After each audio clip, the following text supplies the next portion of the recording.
Buenas tardes a todos, es un honor estar aquí. Miguel nos lo ha dicho, yo haré las veces de moderador de esta mesa. Mi agradecimiento a la organización, mis felicitaciones, porque la verdad organizar un evento de estas características, el segundo ya este año, segundo Congreso Nacional de Contratación Pública Electrónica, pues la verdad ciertamente es muy meritorio. Gracias por haber contado conmigo también en el comité de programa, por la invitación formulada. Y, por supuesto, agradecimiento también a los dos compañeros que hoy me acompañan aquí por haber aceptado la invitación que les he formulado para formar parte de esta mesa, por cuanto estar aquí ante un público tan exigente es verdaderamente un reto. Bien, hechos los agradecimientos oportunos, los agradecimientos de rigor, me queda presentar a mis compañeros de mesa. En este caso, empezaré por ser el decano de la mesa, por Julián de la Morena López. Julián de la Morena López es, lo voy a decir desde el plano de la amistad, la persona que todo gestor de contratación pública quisiera tener a la hora de realizar una consulta o un apoyo. Sus 50 años al frente de una unidad de contratación que ha puesto en marcha, pues sin ir más lejos, 4 campus universitarios en una comunidad autónoma como la de Castilla-La Mancha. Estoy hablando de infraestructuras de obras de un volumen impresionante, pues dicen mucho. Bueno, ha sido director precisamente de la unidad de contratación, como digo, es colaborador del Observatorio de Contratación Pública, colaborador de la revista de Contratación Administrativa Práctica pues desde hace mucho tiempo, desde el 2008. Asimismo, también es colaborador del consultor de los ayuntamientos y si pues muchos de nosotros hemos utilizado los distintos formularios que allí aparecen, pues han sido elaborados íntegramente por él. Así que, como veis, desde el punto de vista práctico le debemos mucho. Así, su colaboración, de hecho, en la revista de Contratación Administrativa Práctica se fundamenta precisamente en llevar la sección práctica administrativa. Bueno, es coautor de alguna otra obra y ponente en diversos congresos y seminarios, cursos en materia de contratación pública. A mi derecha me acompaña Bernabé Palacín Sáenz. Bien, él, como ya han dicho, no voy a repetir su cargo, simplemente hay que decir que es licenciado en Derecho, es máster universitario en Liderazgo y Dirección Pública, tiene varios diplomados, asimismo actualmente es doctorando, su tesis doctoral versa precisamente sobre lo que hoy nos va a hablar aquí, por lo tanto avanzo ya que son ideas innovadoras, supongo que pronto se doctorará, aunque es un vía crucis largo, lo digo por experiencia. Es profesor colaborador en distintas escuelas de administración pública, entre ellas el INAP, y bueno, tiene actividad investigadora y otros méritos. De mí decir poca cosa, que soy un humilde empleado público que intenta poner su granito de arena en todo aquello que hace. Bien, dicho lo cual, y habiendo presentado y los agradecimientos de rigor previamente, me parece, como moderador de esta mesa, justo y necesario, valga la expresión, pues exponer aquí a los oyentes cómo se va a desenvolver la misma. Ya he dicho que yo haré las veces de moderador. Los objetivos de esta mesa son ambiciosos. Son generar un debate entre nosotros mismos, un debate que, avanzo, no está para nada preparado. Nos acabamos de ver hace pues un rato y sobre esto no habíamos tenido la oportunidad de debatir conjuntamente. Por lo tanto, vamos a generar un debate abierto. Un debate que no nos gustaría que se quedara solo en este foro, sino que fuera más allá, es decir, que tuviera calado en el público, porque, como decía, el objetivo de la mesa es que algunas de las ideas que aquí lancemos tengan un impacto real en el nuevo proyecto o en la nueva ley de contratos del sector público. Así voy a explicar cómo se va a desarrollar la mesa de una manera somera tras esta presentación. Y para que tengan, insisto, la misma información que nosotros, vamos a exponer cada uno de nosotros tres, empezando por mí, por orden de ideas y acordado entre los tres, es la mejor razonamiento para que las mismas sean expuestas al público. Vamos a exponer cada uno de nosotros nuestro parecer en torno a unos 7 minutos, es decir, ocupando el menor tiempo posible. A partir de ahí intentaremos generar ese debate abierto, insisto, no preparado. Como ya han dicho, hay una serie de… Creo que la organización está pasando tarjetas para que ustedes finalmente también se abra el debido y correspondiente turno de preguntas al público. ¿De acuerdo? Bien, dicho lo cual, solo me queda, como digo, empezar a exponer, bueno, mi breve alocución. A ver, en lo que es en mi caso, voy a hacer una exposición que parte de 3 puntos. Es decir, el primero de ellos voy a exponer muy brevemente, insisto, tengo que hacerlo pues en unos 7 minutos aproximadamente, el estado futuro del servicio de la contratación. En segundo punto, les voy a hablar de la introducción a los principios generales de la contratación pública. Y en tercer punto, y ojo a la novedad, porque, bueno, luego veremos si eso no es novedad, pero por lo menos a la idea o intención, al principio general, porque estamos en una mesa que, no olvidemos, se denomina los principios generales y el carácter social en la contratación pública, insisto, no nos olvidemos, electrónica. Bien. Mi tercer eslabón va a ser el principio general de vigencia tecnológica, algo que, bueno, como principio general de la contratación pública no es algo que esté, digamos, excesivamente mentado, por no decir nada mentado en el ámbito de la contratación pública nacional, española, ni siquiera de la Unión Europea. Bien, respecto al primer eslabón, el estado futuro de la contratación, en él me referiré, o lo que quiero exponer es lo que ya todos sabemos. Estamos hablando del estado futuro de la contratación.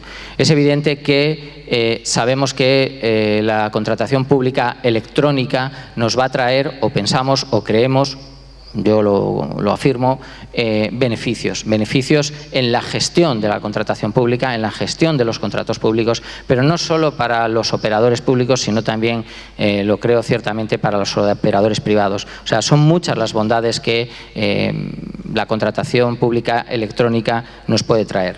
Entre otras, pues centraliza la información, homogeneiza los procedimientos de manera que no nos podamos apartar del camino seguido o marcado por la propia norma que debería estar plasmado en el procedimiento electrónico que nos ofrece el soporte tecnológico que utilizamos.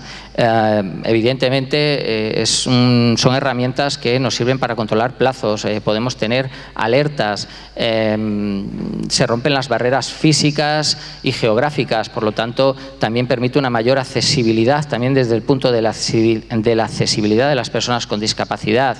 Evidentemente promueve la concurrencia. En teoría también supondrá, bueno, en teoría y en la práctica, esto está demostrado en donde ya se han llevado a cabo actividades y comparadamente podemos hablar de Portugal o en el seno del territorio español, nacional, del caso del País Vasco.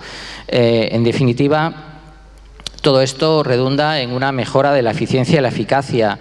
¿Qué decir del ahorro? Por ejemplo, otra de las bondades es el ahorro del espacio físico, ¿verdad? Y también del acceso a la documentación, que solo podrán hacerlos aquellos que tengan las claves oportunas para acceder a la herramienta. Respecto a este espacio físico, ¿qué decir del archivo electrónico, ¿verdad? De las mejoras y bondades que el mismo tiene. En fin, no me puedo olvidar de mencionar también la importancia del tratamiento de los datos. Es decir, no olvidemos que la contratación pública mueve aproximadamente un 20% del PIB, pero a mí me parece un dato que siempre traslado, muy importante, y dado que estamos en el ámbito social, si nos ceñimos a España, estamos hablando de un 20% del PIB de, pues, no sé si ahora somos 44 o 45 millones de habitantes. Por lo tanto, también tiene un contenido social. Y luego otro dato muy importante, si lo extrapolamos al presupuesto de las distintas administraciones públicas, aproximadamente un tercio del presupuesto de las distintas administraciones públicas se ejecuta a través de una sola herramienta administrativa, que es la contratación pública. Es decir, no estamos hablando de datos para nada baladíes. Bien, pues todo eso, ¿por qué pongo de relieve esos datos? Pues por la importancia de la minería de datos que se puede obtener de la contratación pública electrónica. Bien, por último, ¿cuál es otra de sus bondades? Y ya voy hacia el segundo eslabón. Pues evidentemente favorece la aplicación de los principios generales de la contratación pública, la trazabilidad del procedimiento, la transparencia, la publicidad, he dicho antes, la concurrencia competitiva, la accesibilidad, etcétera, etcétera, etcétera. Bien, dicho lo cual, hemos aterrizado en los principios generales, que es la mesa de la que parte el nombre de la mesa que aquí tenemos. Bien. No puedo sino hacer una breve referencia a estos principios generales. ¿Cuáles son? Evidentemente, todos los poderes adjudicadores tienen la obligación de cumplir con los principios generales establecidos en el Tratado de Funcionamiento de la Unión Europea. Hablamos de 4 principios de las 4 libertades y de los principios generales conocidos por todos, que antes ya he citado y que no voy a reiterar. Bien. Otros podríamos hablar de la proporcionalidad, en fin, de un montón de ellos. Bien, ¿cuál es la importancia de estos principios generales? Evidentemente yo los tengo siempre, hace un momento en una conversación informal con Elena, la presidenta del Tribunal de Madrid, decíamos que al final yo le decía que yo aplico 2 cosas al final, finalmente, que son los principios generales y el sentido común, ¿verdad? Bien, muchas veces eso nos da las soluciones. Por lo tanto, los principios generales que se ven mejorados con la contratación pública son muy importantes porque tienen la finalidad de evitar la inseguridad jurídica que nos proporciona el actual sistema legislativo que tenemos en España. Ya no hablo de la aplicabilidad del efecto directo desde el pasado 18 de abril de 2016. La modificabilitis, acuño esta expresión, crónica que sufre la normativa de contratación pública española no tiene parangón, pero no solo en este texto refundido que actualmente tenemos vigente, sino, digamos, por costumbre en España, ¿vale? Ya es un hábito. Bien, eso genera una inseguridad jurídica muy importante que los principios generales cubren con una triple función, que es servir de criterio de interpretación, solventar las lagunas que pueda haber en esa normativa y, por último, y muy importante, asegurar la unidad de todo el sistema. Bien. Tengo que clasificar, y voy terminando porque se me pasa el tiempo en un par de minutos. Estoy aún en tiempo, pero se me va a acabar. Es necesaria, yo creo que se puede hacer una triple clasificación de los principios generales, así lo formulo yo, muy sencilla. Aquellos conocidos y comúnmente aceptados por todos. Principio de transparencia, publicidad, concurrencia competitiva, incluso el de moralidad, ahora llamado de integridad en la nueva ley, es un principio que lleva con nosotros desde siempre. Bueno, en fin, no los voy a anunciar porque los conocemos, están en el artículo 1 del texto refundido, están en el preámbulo de las directivas actuales, de las anteriores, de la de 2004-18, de la de 2004-17, etcétera.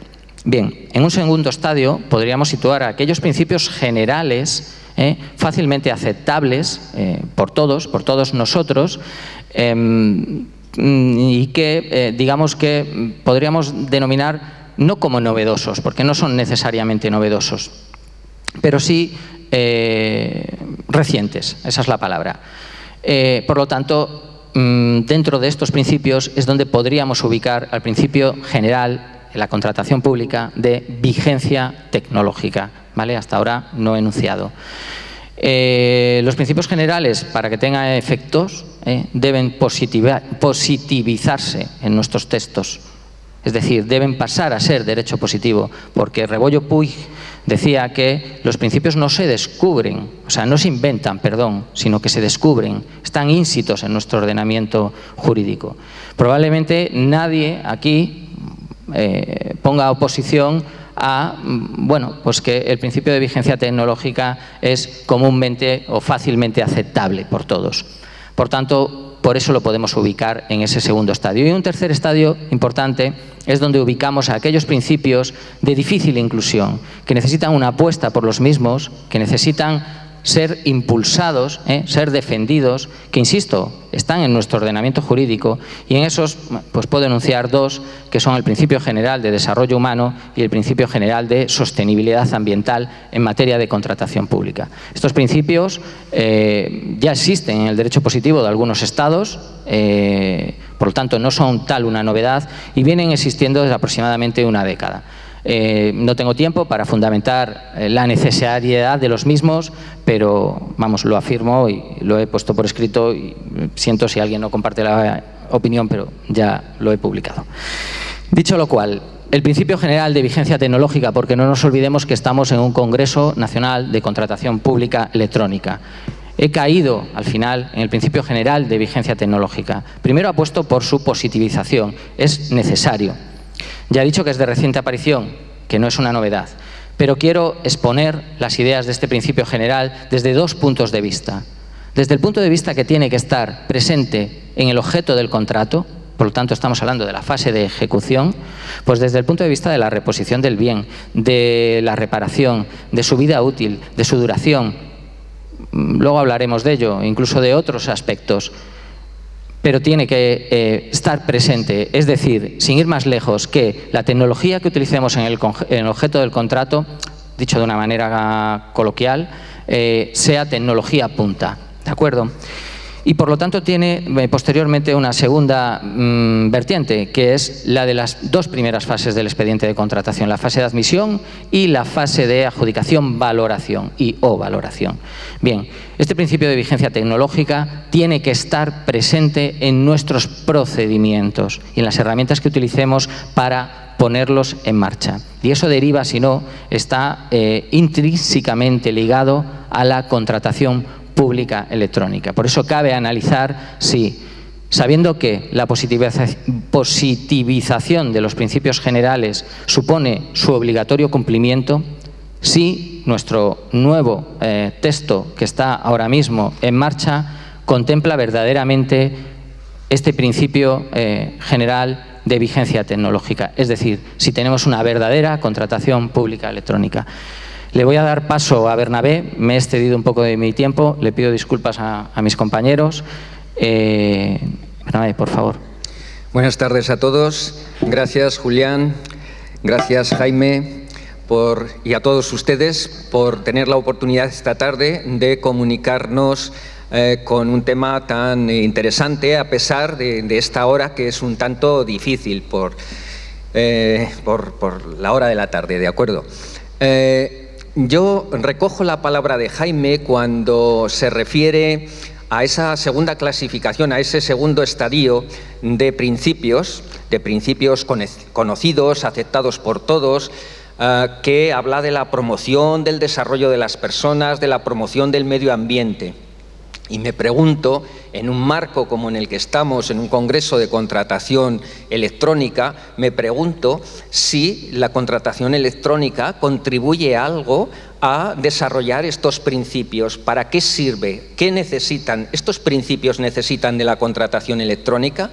La respuesta es sí. Por dos factores que coadyuvan de una manera importante a la consecución de esas políticas sociales, ambientales o de innovación que queremos implantar. Por una parte está el ahorro que se produce en una gestión más eficiente, el ahorro que se produce en evitar desplazamientos, en evitar papel, cargas administrativas, etcétera. Pero con ser esto importante no es lo más destacable. Lo más destacable es que esos ahorros, esa contratación electrónica nos va a facilitar, una mayor competencia, una mayor concurrencia. De ahí van a surgir mejores ofertas, de ahí vamos a tener licitadores dispuestos, más licitadores dispuestos a optar por nuestros contratos. Contratos que ya llevan esa carga de responsabilidad social, que llevan incluido, incito, ese posicionamiento a favor de políticas sociales y ambientales. Este es el verdadero valor que tiene la contratación electrónica en cuanto que democratiza el procedimiento. Y si atendemos a los principios que la rigen, principios como accesibilidad, transparencia, eficacia, eficiencia, etcétera, estos mismos principios son los que encontramos en la Ley 40.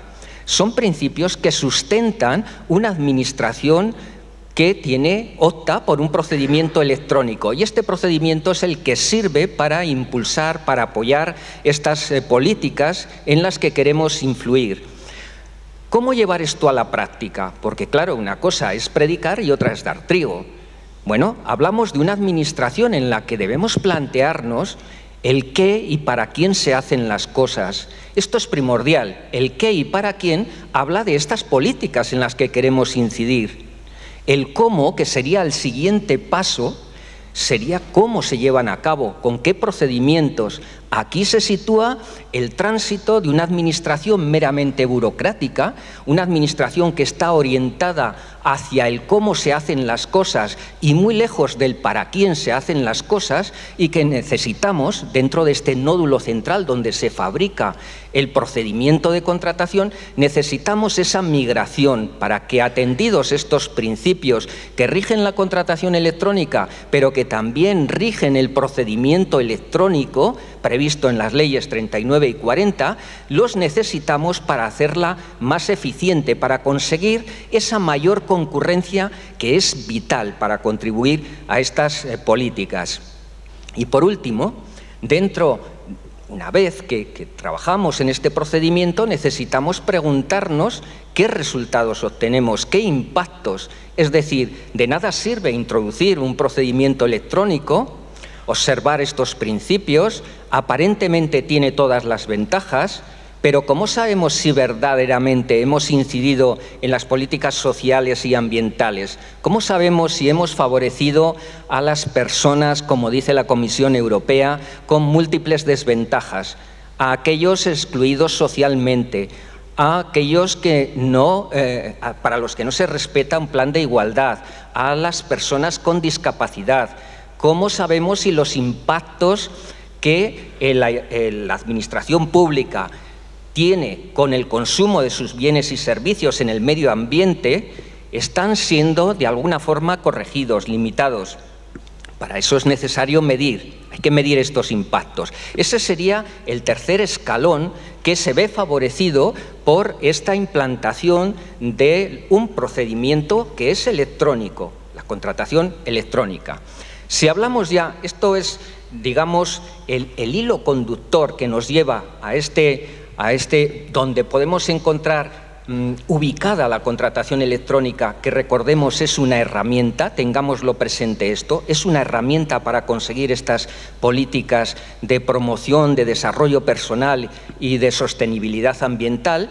Podemos hablar ya, una vez que lo tenemos ahí dibujado en este mapa mental, podemos hablar de responsabilidad social.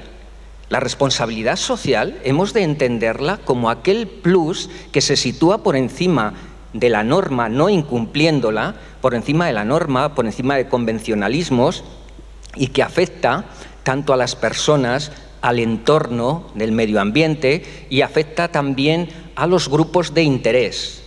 Esto es importante. La responsabilidad social podemos llegar a ella a través, tal y como la ha planteado la Comisión Europea en su comunicación del 2001, a través de principios que rigen la contratación y que rigen también el procedimiento administrativo. A través de esta responsabilidad social, si vamos descendiendo en normas más positivas, nos vamos a encontrar con las directivas, las nuevas directivas. El nuevo grupo ya empezaron en el año 2004, pero el nuevo grupo de directivas opta por una responsabilidad social en la contratación pública, tanto en la innovación como en la atención a las personas, como en el medio ambiente. Con esto vamos a conseguir incidir en estas mejoras que suponen un beneficio para la sociedad en general, que es lo que persigue la contratación. La contratación no solamente eficiencia, como se ha encargado de decir el legislador a través de sus considerandos y después en el articulado de la directiva. La contratación comparte eficiencia y comparte el apoyo a otras políticas. Bien, con esto vamos a conseguir, a través de este procedimiento, a través de esta licitación electrónica, obtener estas mejoras para las políticas que queremos apoyar. Y con eso conseguiremos también beneficios que y externalidades que se van a obtener fuera de este procedimiento. Con ello que, finalmente, ¿cuál sería la conclusión? La conclusión es que la contratación estratégica, la contratación que apoya las políticas ambientales, sociales, de innovación, etcétera, unida a la agilidad de los procedimientos, a procedimientos más eficientes, a procedimientos que inciden en una mayor concurrencia y de ahí una mayor ventaja para el órgano de contratación y para la sociedad. En esa ecuación, contratación electrónica más contratación electrónica, vamos a conseguir una mayor profesionalización también de los órganos de contratación, de los profesionales que están al frente de los órganos de contratación y, por supuesto, también de una mayor excelencia en la gestión. Esta es la idea principal que yo quería transmitir. Si más tarde procede, pues entraríamos en lo que son ya aspectos más sociales o ambientales de la contratación estratégica. Muchas gracias, Bernabé. Nos queda Julián de la Morena, que nos haga, como hemos hecho los demás, su exposición breve de ideas antes de iniciar el debate A3. Muchas gracias a la organización y especialmente a Jaime por haber tenido la deferencia de traerme a esta mesa de debate. Agradezco mucho también, permítaseme, la presencia de dos magníficas compañeras, Remedios y María Luisa, con las que he tenido la fortuna de trabajar en la unidad de contratación de la Universidad de Castilla-La Mancha, a los compañeros de nuestro WhatsApp y a todos ustedes, porque las horas en las que estamos ahora mismo aquí intentando debatir no son de las más apropiadas. Por eso, doblemente es de agradecer la presencia de todos ustedes. Como ha dicho en la presentación Jaime, pues claro, aquí mi presencia es fundamentalmente por lo del pelo blanco y por la ancianidad que llevo ya en la solapa, cosa natural. Para eso han tenido que pasar, como ha dicho Jaime, casi 50 años de tortura administrativa, especialmente en materia tan compleja y complicada que imagino que coincidirán en mi comentario, que es la contratación pública.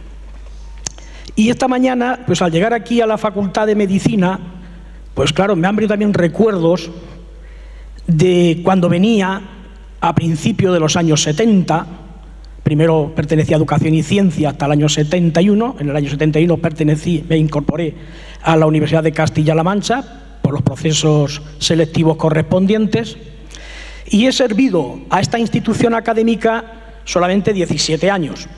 El resto de mi vida administrativa pues los he dedicado o me han soportado en la Universidad de Castilla-La Mancha.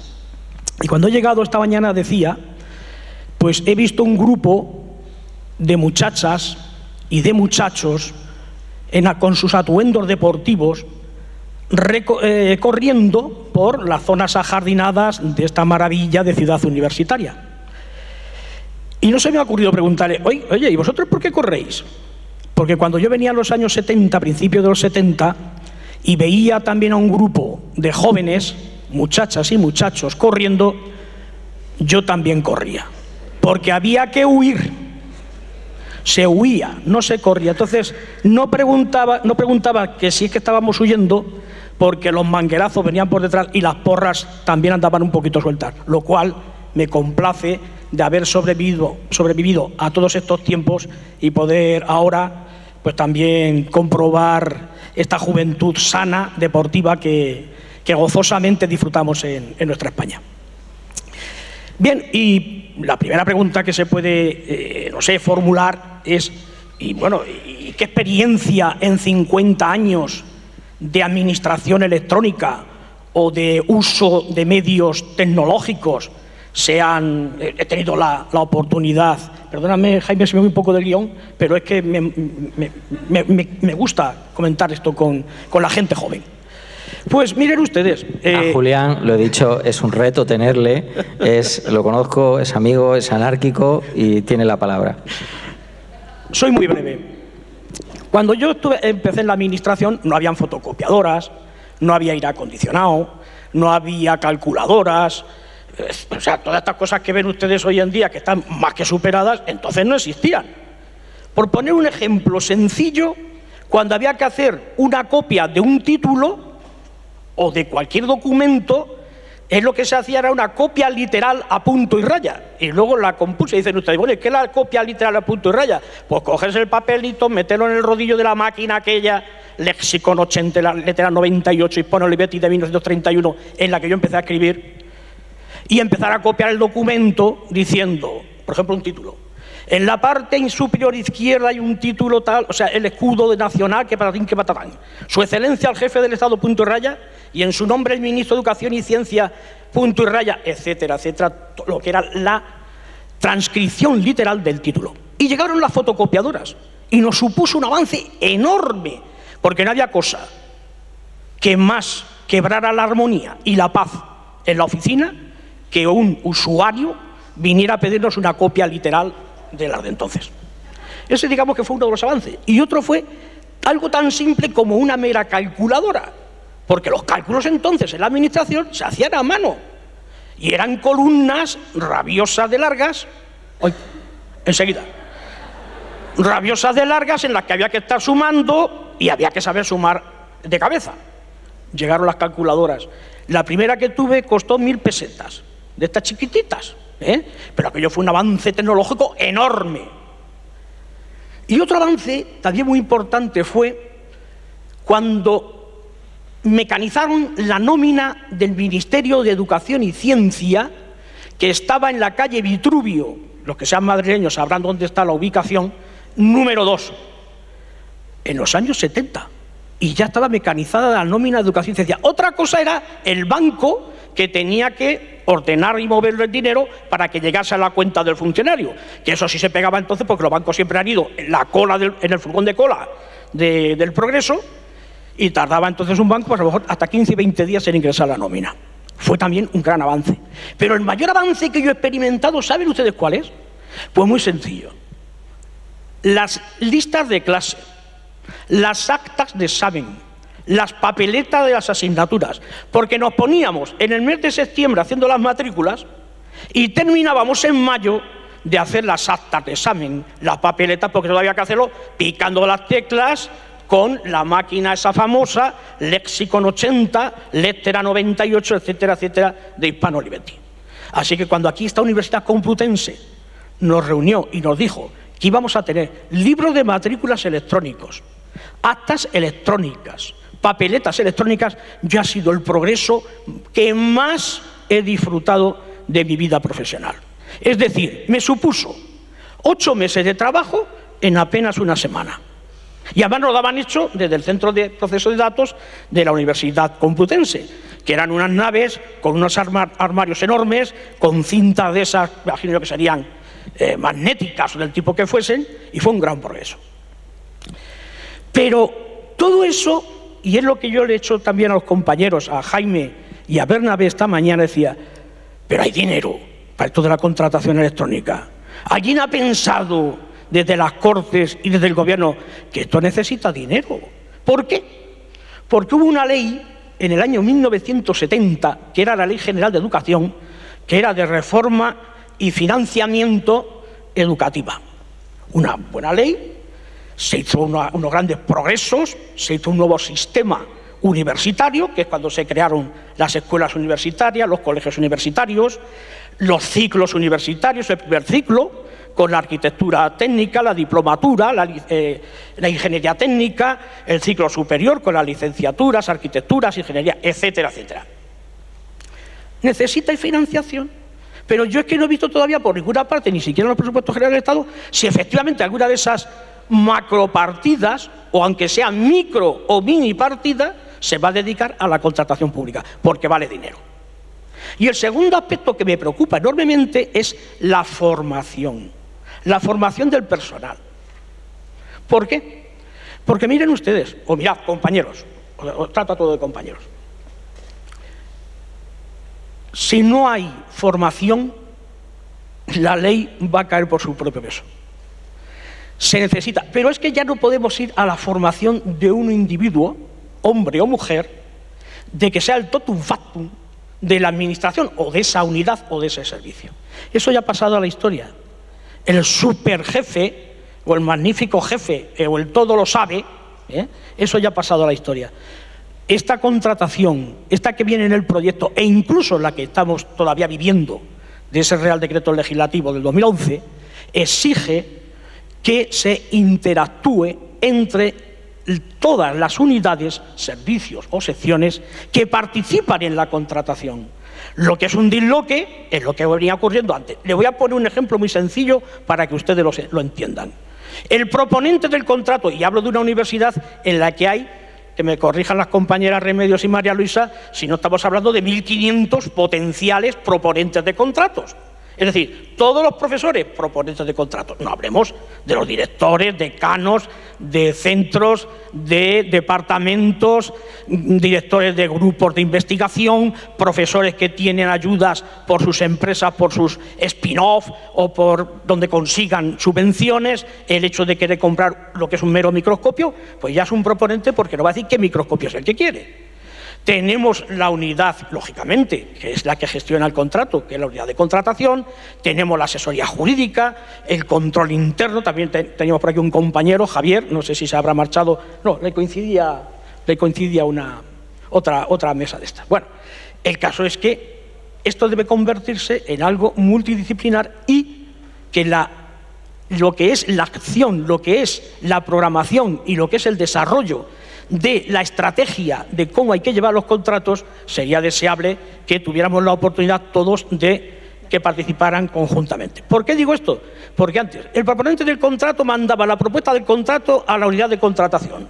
La unidad de contratación, si no advertía ningún reparo, lo mandaba a la asesoría jurídica con el pliego para el informe jurídico correspondiente. Pero si tenía algún reparo que hacer al proponente del contrato, devolvía el expediente al proponente para que el proponente corrigiera lo que tuviera por lo que procediera. Volvía otra vez el expediente, todo esto en papel, otra vez a la unidad de contratación, otra vez al seguimiento de la asesoría jurídica. Entonces llegaba la asesoría jurídica y decía que tal criterio, que tal cosa, que tal prescripción no cumple la norma del 117, del no sé cuánto y no sé qué patatín patatán. Vuelta a la unidad de contratación y la unidad de contratación otra vez al proponente.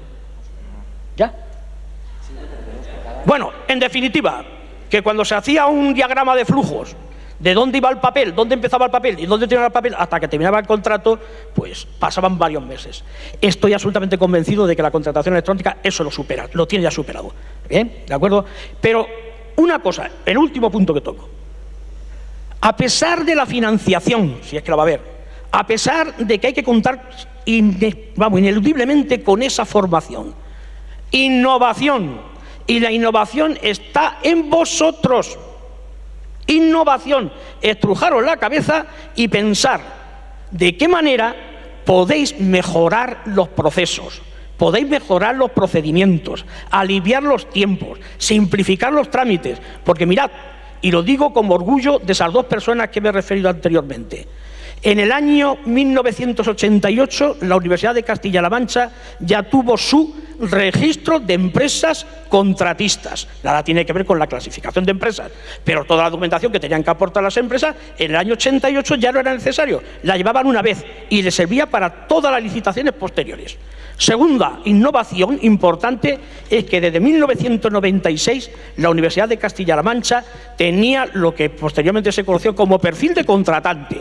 Y ahí están los anuncios en el Boletín Oficial del Estado y en el Diario de la Unión Europea que acreditan que ya disponía la universidad en aquellos tiempos de una web específica de contratación con pliegos, proyectos, prescripciones técnicas, actas de mesa, de las resoluciones de adjudicación, etcétera.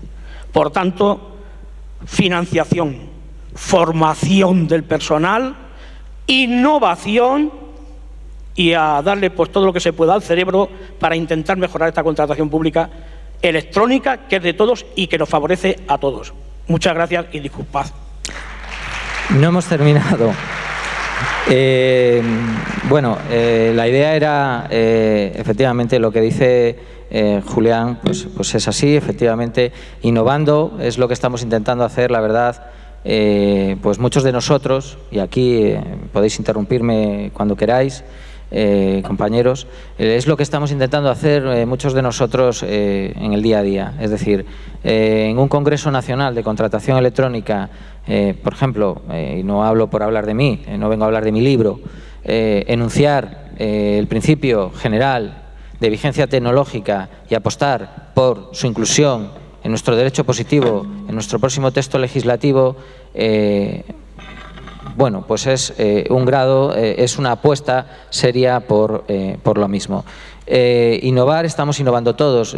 Hay que tener en cuenta una cosa, yo no sé si lo compartís o no, lo único inmutable para mí, lo único que permanece realmente es el cambio, y eso es lo que muchas veces nos pasa en las administraciones públicas, que nos encontramos con pues, una gran e importante resistencia al cambio, hasta el punto que bueno, pues puedes llegar a convertirte en una unidad aislada, en un ser aislado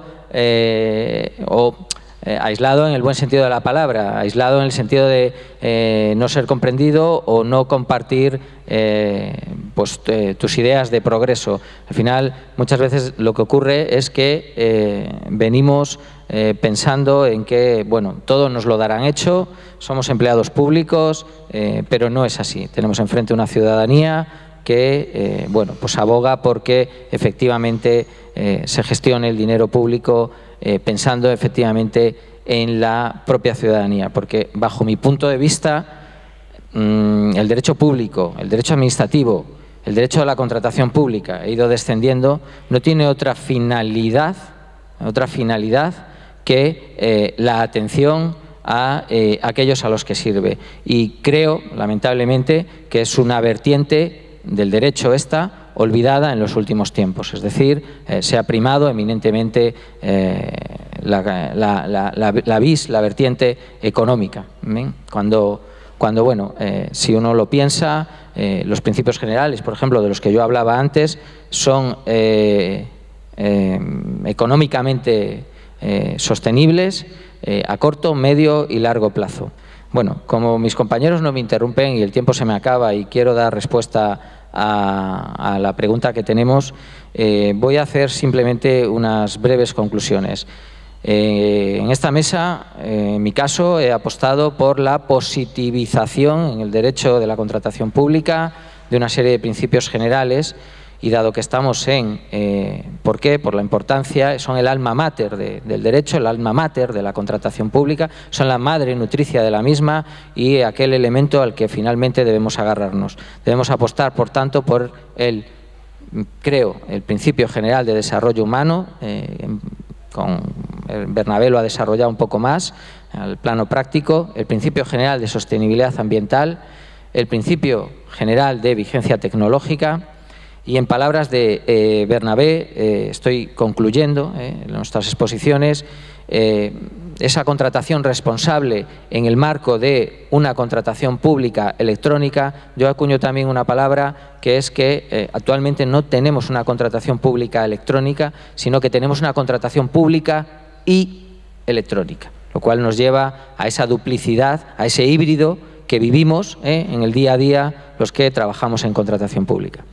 Bueno, decía que Bernabé apuesta por esa contratación responsable, es la exposición que creo nos ha realizado en el marco de una contratación pública electrónica que deriva evidentemente en una profesionalización del servicio de contratación que a priori y por pura lógica debería acabar en una excelencia en la gestión. Y aquí añado la voz de la experiencia ya manifestada sobradamente por Julián de la Morena, que todo esto está muy bien, pero volverá a ser en negro sobre blanco, pero de papel mojado, si no se aporta la necesaria financiación a todo esto, la necesaria formación, pero no solo la formación de los operadores públicos, también de los privados, y dentro de los operadores públicos, corrígeme si me equivoco, Julián, he entendido, de todos aquellos que formamos parte de la contratación pública, auditores, interventores, juristas, proponentes, sobre todo órganos proponentes que están muy perdidos y piensan que la contratación pública no les afecta. Y creo que esas son las conclusiones en las que podemos terminar esta mesa. Por último, tenemos una pregunta que, bueno, voy a leer, está dirigida a Bernabé, le voy a dar, bueno, está dirigida a mí o a Bernabé, pero le voy a dar la palabra a Bernabé. Y dice, siendo un principio constitucional el principio de igualdad, no lo enuncia, pero yo avanzo que está en el artículo 14, no es un derecho fundamental como tal, es un principio transversal de la Constitución. Los derechos fundamentales están contenidos en el artículo 15 a 29 de nuestra Carta Magna, pero es el pórtico de ese título, y esto es por algo, el constituyente lo hizo con lógica. Dice: ¿por qué solo pueden utilizarse en la contratación los principios relacionados con el objeto del contrato? Esa es la pregunta. Y añade: y no de forma general o solo en caso de igualdad, en la valoración de las ofertas.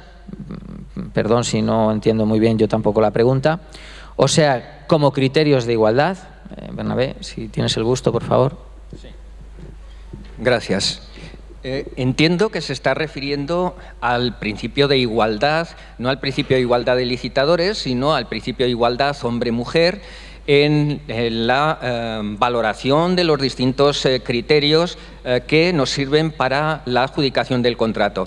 Brevemente, tenemos dos posibilidades. Una ya lo decía la Ley de Igualdad, la Ley 3/2007. A igualdad de puntuaciones puede ser de otorgamiento preferente a aquella propuesta aquella proposición, quiero decir, que contenga pues un plan de igualdad, no solamente el exigido por la ley para empresas de más de 250 trabajadores, etcétera. Pero entiendo que la pregunta va un poquito más lejos y no se refiere exclusivamente a la ley de igualdad, sino a que si este principio de igualdad, que podríamos desglosarlo en una preferencia para el otorgamiento de una valoración preferente para el otorgamiento de un contrato, por ejemplo, que promociona el trabajo, el empleo de la mujer en aquellos sectores en los que está subrepresentada, y evidentemente sabemos que como criterio de valoración, también como condición especial de ejecución, tiene que estar relacionada con el objeto del contrato. Ahí sí que conviene decir que las cosas se han aclarado bastante más en esta cuarta generación de directivas. Ya los considerandos, creo recordar que es el 97, cuando habla de que las administraciones van a prestar contratos de obras, servicios o suministros, actividades que estén relacionadas con ese contrato. O bien el criterio de adjudicación, los criterios de adjudicación en el 67, en el artículo 67 de la directiva, o las condiciones especiales de ejecución en el artículo 70. En ambos casos se dice que estén relacionadas con el objeto del contrato. Entonces, ¿la clave qué es? ¿Qué debemos entender por relacionado con el objeto del contrato? Ahora, como digo, se aclara bastante. Bueno, pues son obras, servicios o suministros que se prestan con ocasión de ese contrato, que están previstos en la ejecución del contrato. Pero además, a continuación, añade el legislador, dice que no solamente que afecten a las fases de ejecución de ese contrato, sino en otra fase de su ciclo de vida. Por tanto, estamos hablando de factores que intervienen en la ejecución de ese contrato. Esto la directiva de 2004 no decía nada al respecto. Ahora sí, los factores de la producción tendremos que irnos quizás a normas más orientadas a lo económico, pero todos recordamos que un factor de la producción son los recursos humanos, son las personas. Por lo tanto, las personas que están al servicio de la empresa contratista para la realización de esa obra, servicio o suministro, están relacionadas con el objeto del contrato y, por supuesto, pueden ser objeto de valoración. Después hablaremos de los equilibrios que debemos mantener, por los que opta también el legislador, equilibrios entre lo eficiente y lo social. Déjame un minuto, Bernabé. Sí, pero déjame un minuto. Sí. No olvidemos que ambos deben permanecer en equilibrio. Si nos remitiéramos al germen de esta posibilidad de incorporar cláusulas sociales en los contratos, tendríamos que ir a la comunicación interpretativa de la Comisión del año 2001. Pues bien, ahí se dice que los criterios sociales deben estar intrínsecamente relacionados con el objeto del contrato. pero también se habla ya en aquel momento de que hay que establecer sinergias entre lo que es el elemento eficientista, el elemento económico del contrato y también lo que es el apoyo a otras políticas sociales. No sé si con esto se responde. Yo le pedía un minuto a Bernabé porque la organización amablemente me había dicho que quedaban 3 minutos. La pregunta, por apoyar un poco también lo que ha comentado Bernabé, me parece inteligente. Y dentro de esto que estamos hablando de la innovación y de que tenemos que hacer, dentro de la medida de que cada uno de nosotros podamos, en nuestra unidad administrativa, en nuestro seno, y si no es a través de ahí, porque a veces no podemos, pues como sea. Es decir, todo aquello que podamos hacer, pues como un foro como este, es positivo. Si yo ahora lanzo una pregunta al público, a todos ustedes, les voy a tratar de ustedes, son muchos y no tengo la edad de Julián para tratarles de tú todavía, les pregunto, ¿cuántas partes tiene un contrato? Al unísono probablemente me dirían que 2. Bien, yo no lo comparto, no lo comparto. No lo comparto por esto que he dicho del derecho administrativo. Un contrato, perdón, ¿cuántas partes tiene un contrato administrativo? Que no un contrato privado, un contrato público administrativo. No tiene 2 partes, tiene 3. Evidentemente encontramos a la administración al contratista o al contratista a la administración, no vamos a poner primero a uno o a otro. Hay una tercera parte. El contrato público siempre está dirigido a unos destinatarios finales que, al fin y al cabo, son los contribuyentes, es decir, son parte intrínseca de ese contrato. Por lo tanto, bajo esta reflexión que cabe hacerse, porque alguien me puede decir, bueno, es que un contrato, y si va dirigido a la limpieza del centro de donde usted trabaja, mire, pues es un centro público para dar servicio a la ciudadanía, es necesario que esté limpio. Por lo tanto, al fin y al cabo, se está satisfaciendo de una manera indirecta el interés general. Vale, dicho lo cual, volvamos al principio de igualdad, que era la pregunta. ¿Acaso el principio de igualdad tiene que estar pensado única y exclusivamente en la igualdad de acceso a las licitaciones? ¿Por qué tenemos que ubicarlo necesariamente en las primeras fases del procedimiento de contratación, en la admisión, en la valoración, en la adjudicación? ¿Acaso no podemos extrapolar el principio de igualdad a la fase de ejecución? ¿Y el principio de transparencia?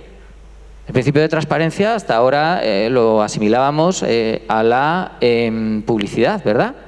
Que hubiera publicidad y todos igualdad de oportunidades en cuanto a la información. Bien, ya no es así. Ahora el principio de transparencia está extrapolado a una tercera fase, que es el conocimiento por parte de, evidentemente, todos aquellos legitimados en el procedimiento, pero también por la ciudadanía, de qué está pasando, ¿verdad? Hemos tenido una traslación, ¿verdad?, de ese principio de transparencia a un paso más allá. Por lo mismo puede ocurrir por el principio de igualdad, por lo tanto sí, hay que plantearse. Yo tengo aquí delante 3 filas, son las poblaciones A, B y C, y tengo que sacar un contrato para contratar el mismo objeto del contrato, evidentemente en ubicaciones diferentes. ¿Y si a ustedes se lo saco al 100% al precio, y a ustedes al 80-20 y a ustedes al 60-40? ¿Estoy cumpliendo el principio de igualdad para con la ciudadanía? ¿O es que estoy pensando en un mismo pliego de prescripciones técnicas? Por lo tanto, los principios generales y el sentido común son los que al final nos acabarán dando un poco la razón, ¿de acuerdo? Era una reflexión que, como vemos, cabe pensar mucho en materia de contratación pública y, como sabiamente nos decía Julián, eso es lo que todos tenemos que hacer por ello, apostar por ello. Nada más. Muchas gracias, muy amables.